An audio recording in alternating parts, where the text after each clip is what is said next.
కేంద్ర ప్రభుత్వం తీసుకున్న దేశవ్యాప్త కులగణన జనగణనపై కాంగ్రెస్ పార్టీ చేసిన వ్యాఖ్యలకు కేంద్ర మంత్రి కిషన్ రెడ్డి కౌంటర్ ఇచ్చారు. స్వాతంత్ర్యం వచ్చినప్పటి నుంచి కాంగ్రెస్ కులగణనను వ్యతిరేకిస్తూనే ఉందని చెప్పుకొచ్చారు. రాష్ట్రపతి బరిలో నిలిచిన ఎస్సీ ఎస్టీ అభ్యర్థులను కాంగ్రెస్ పార్టీ వ్యతిరేకించిందని గుర్తు చేశారు. అలాగే దేశంలో ఎన్నో సంవత్సరాలుగా ఉన్న ఎస్సీ వర్గీకరణకు మోదీ ప్రభుత్వం పరిష్కారం చూపిందని ఆయన అన్నారు.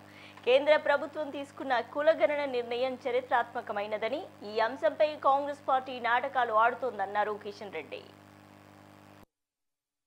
జనగణనకు సంబంధించినటువంటి జనాభా సేకరణలో భాగంగా కులగణన కూడా చేపట్టాలని నిర్ణయం తీసుకోవడం జరిగింది. ఈ సందర్భంగా నేను ప్రధానమంత్రి నరేంద్ర మోడీ గారికి హృదయపూర్వకమైనటువంటి ధన్యవాదాలు తెలియజేస్తున్నాను. దేశంలో ఒక సానుకూలమైనటువంటి మార్పుకు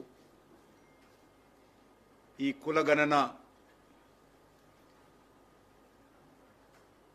చరిత్రాత్మకమైనటువంటి చరిత్ర పుటలలో చిరస్థాయిగా నిలిచిపోతుంది. నిన్న కేంద్ర ప్రభుత్వం తీసుకున్నటువంటి నిర్ణయం తర్వాత ప్రతిపక్ష పార్టీలు రాజకీయపరమైనటువంటి నాటకాలకు తెరలేపుతా ఉన్నారు.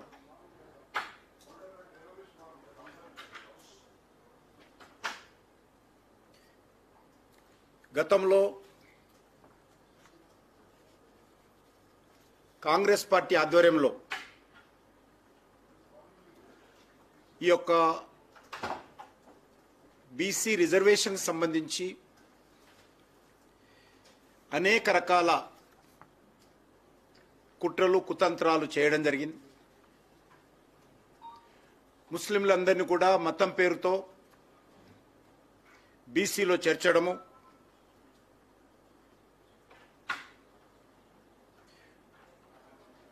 అనేక న్యాయస్థానాలు కూడా కాంగ్రెస్ పార్టీ చేసినటువంటి తప్పుడు నిర్ణయాలను కూడా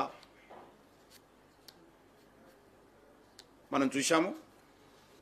జనగణనకు సంబంధించినటువంటి